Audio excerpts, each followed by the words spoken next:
So you can use that as a reference of how she moves. There are 4 levels of bronze.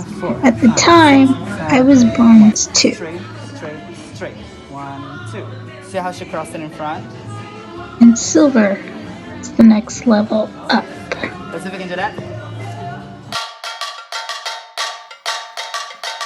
Ha! Lie, lie.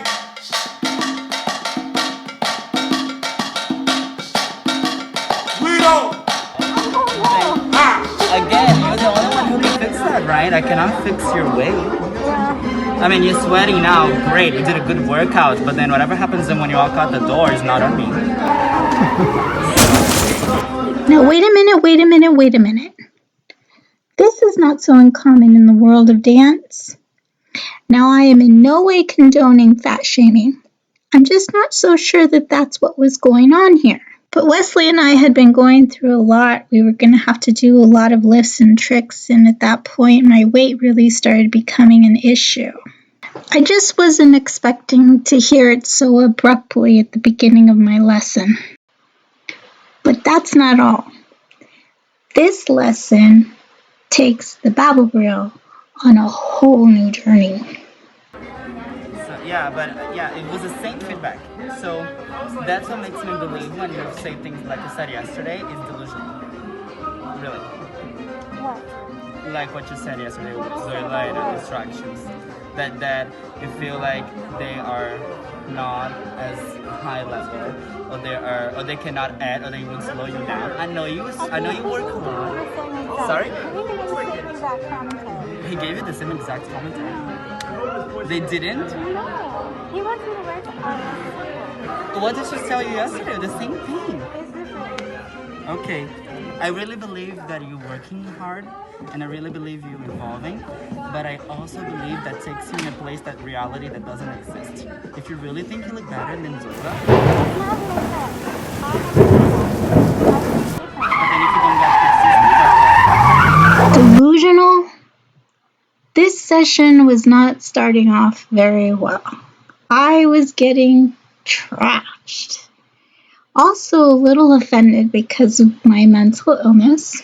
But aside from that, there is a little known fact that Arthur Murray teachers start sometimes with no experience in the workforce at all, and sometimes not even in dance. So I don't take lessons from anyone else but Wesley because he happens to have more experience in all the styles of dance than any of the other teachers or coaches there at that studio. And so we came into an argument about taking lessons with other teachers and whether or not it would benefit my dancing, some of which were his best friends. I was also trying to apply at several different Arthur Murray studios in different cities. I went on several different interviews and I didn't get very much feedback. He was saying that this is the reason why I wasn't getting the job. but then if you don't get criticism for her, then your actions doesn't speak the same thing that your word does, right? If you don't accept criticism for her, then what you're telling me with your action is that she cannot add to your education. But I only have one teacher. So that's what we're teaching.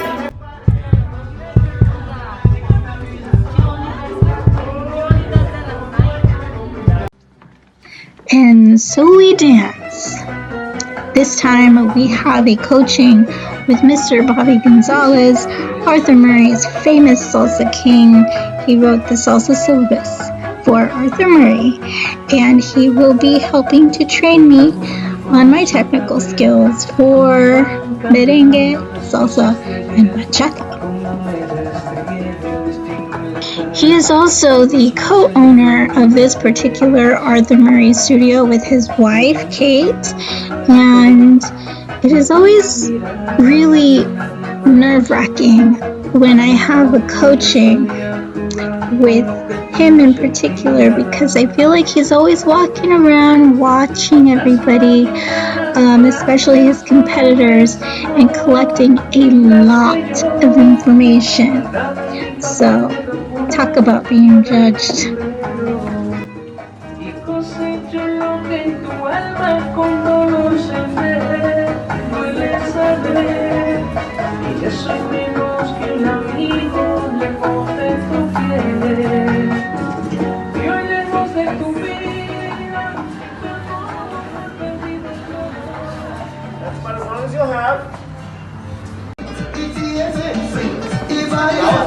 That was good.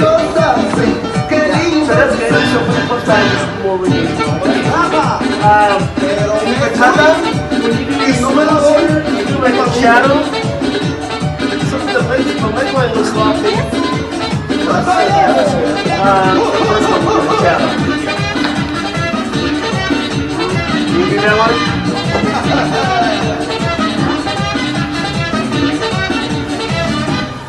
Okay, so where's your swivel come from? So if you swivel this leg before the other one swivels, there's a moment when you're like this. I got it, yeah. Huh? Yeah, okay. So let's see what that. So you're. That's better. That's better.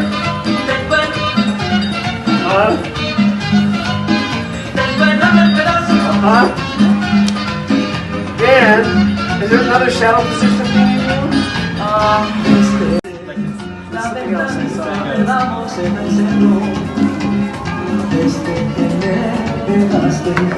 Las azucenas han perdido su color.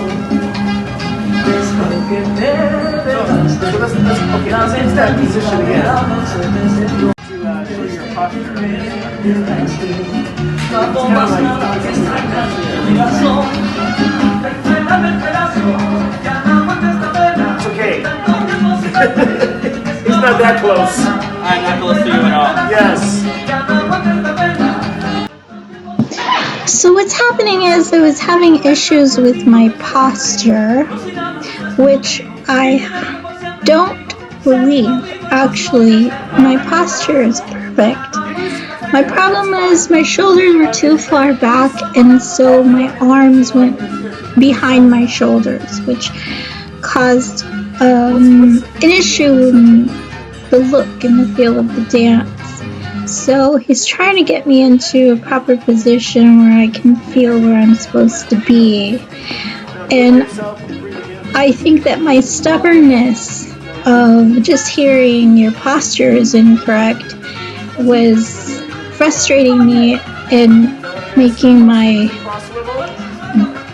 body language very argumentative. I didn't want to believe what they were saying for probably half an hour.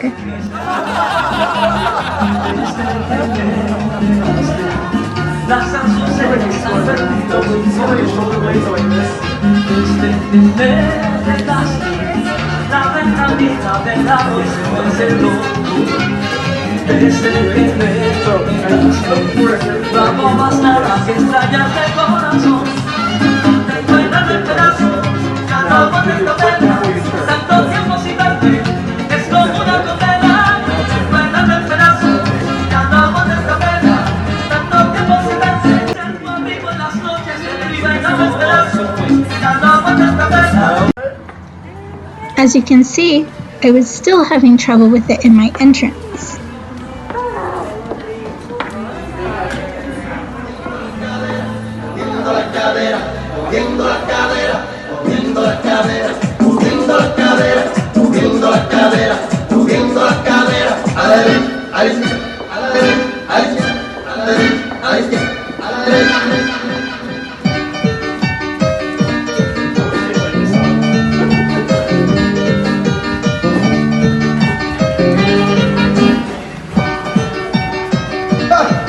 Ahora sí, los dueños del swing, para que sepa. Now, if you're asking how can she compete in silver, she's not even finished with bronze. Well, we were going to compete in open competitions for Arthur Murray and other competitions such as the World Salsa Summit and other salsa competitions. But open just means that you can do any level. And that means my competition is going to be very advanced. Don't ask me where I get the nerve.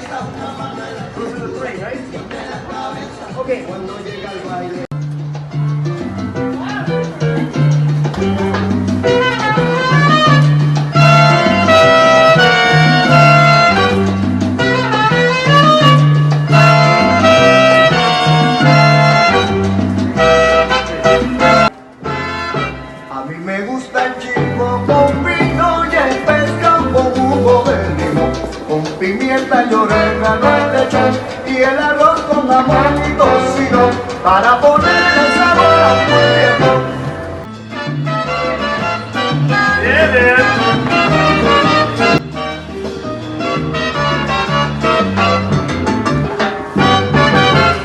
A mí. Bachata.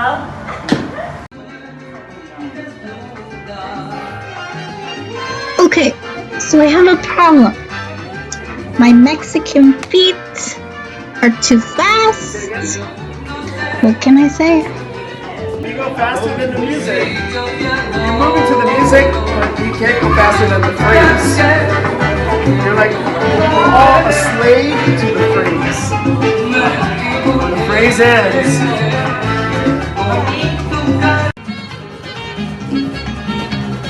Get that flexibility to turn.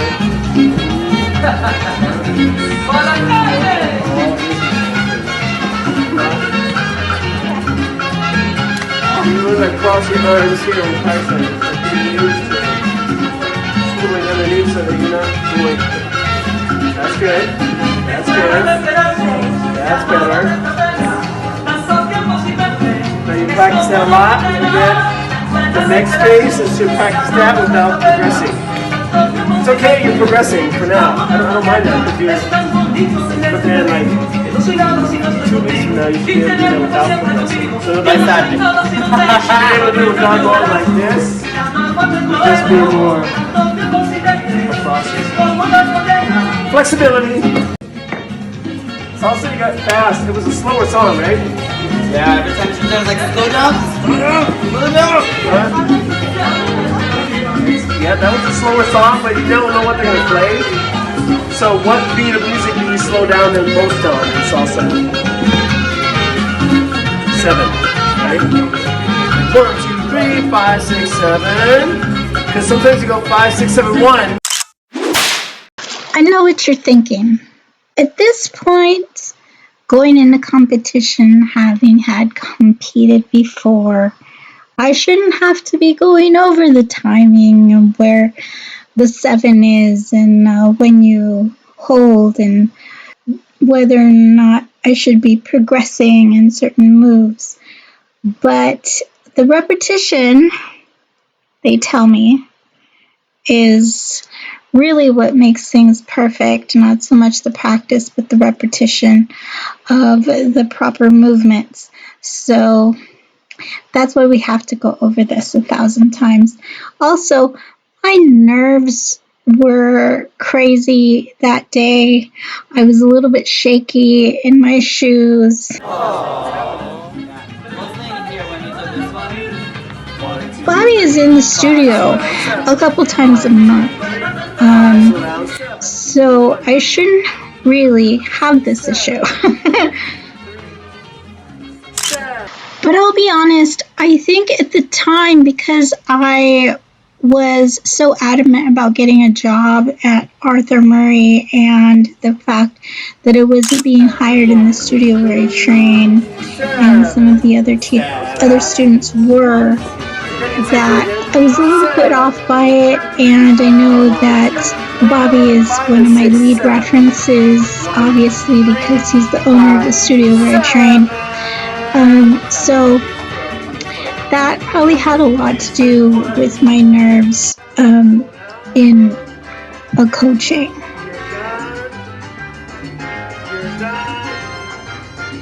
You're done. I literally do not have this problem with any of the other coaches. That being said, I think that it's because I knew how much control he had over my future with Arthur Murray that it was a little bit scary for me. But not that he's scary, because he's actually a very nice man if you ever meet him. He's not very intimidating at all. He's all smiles and jokes. But that was sort of my situation at the time, and I think some of the coaches would have just said, well, if she can't handle that, then maybe she shouldn't be a teacher.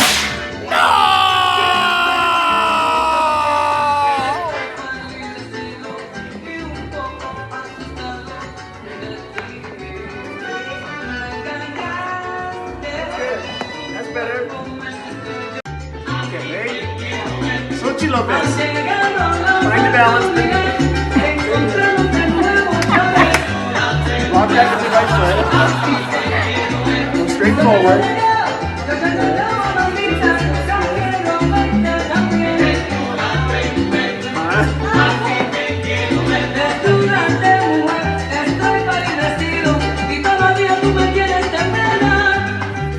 How's it done by yourself?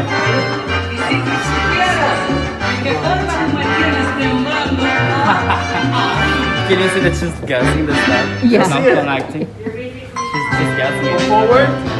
Go turn. Improvising. What is he trying to get her to do? I can lead this. It cost me like 15 grand to learn how to lead.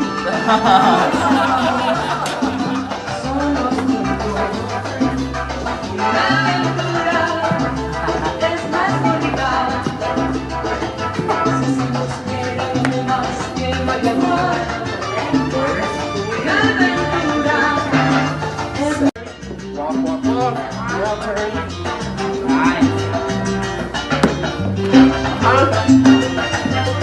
That's leadable, but I know it gets scary because there's a guy like doing this here. You're like, but if you turn, you can get in trouble. Good. My hand's here. Walk forward here. Walk forward backwards. And let's spin now.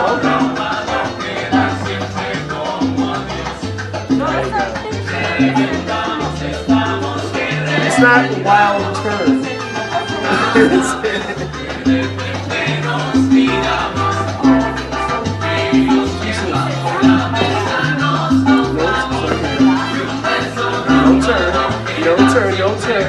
No turn. There you go. Yay!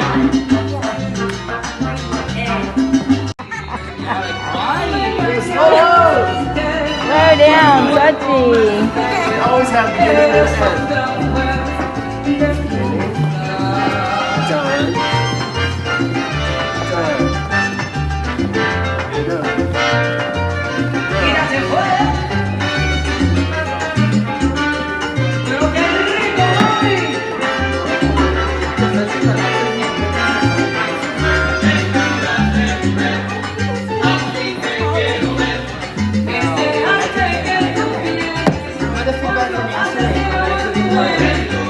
Yes, we.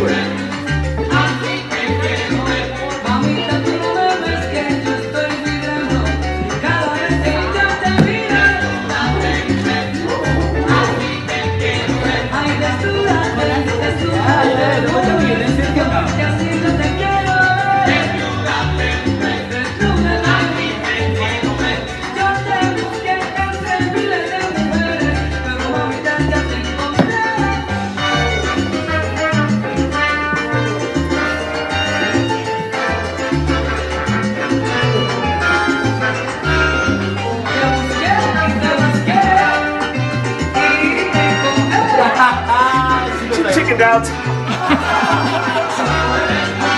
The moral is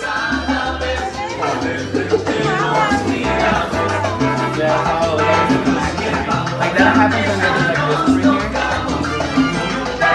And then, like, you grab your But then like, sometimes you're just like looking somewhere. What were you gonna ask me?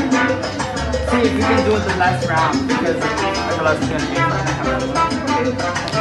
let's do the one last time. Which one is it? But let's just talk about it.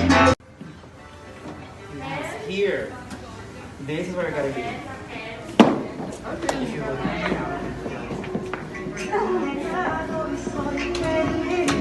So high shoulders and a lack of control over the motions, bigger motions of the arms has a lot to do with high stress levels and anxiety, and it could be an underlying problem, sign of abuse, and many other things that it could mean. I'm looking at these videos and really understanding what it is I was going through at the time based on my body language there. So this point in time, I had made the owners, Bobby and Kate, aware of the fact that I was writing a script called The Babble Reel, The Reel of Ballroom Blitz, which is this show. But it was going to be a scripted version, it had to be scripted, to pitch it as a reality show to a network. And I had called some friends in the business and they gave me a piece of advice. I said, why don't you send it into the Sundance Film Festival? So it was a big idea, a big grandiose idea. I was going to enter the Sundance Film Festival, and if it won, I was gonna do all the classes and pitch it as a reality show to a big network, and it was the plan, and I was on the project, really gung-ho, newcomer, not just in competition, but in entertainment in general, and I was super excited. Wesley was super excited, and the owners just seemed really worried about me. But it was an interesting venture. I have to say, you can see a little bit of what's going on there between the three of us. The dynamic was changing just a little bit into something maybe more serious. So this coaching was shortly after I contacted the CEO of Arthur Murray and let him know that I was going to be using the studio and the Arthur Murray name in my application for the Sundance Film Festival. However, we were rejected for a reality show for any educational purposes based on Arthur Murray's teaching or the use of their name for any type of reality show in the future. So that was a big disappointment, and everybody was not really sure if I should continue. But nevertheless, I continued and I waited for the response from Sundance. That was much better. 1, 2, 1, 2, 3,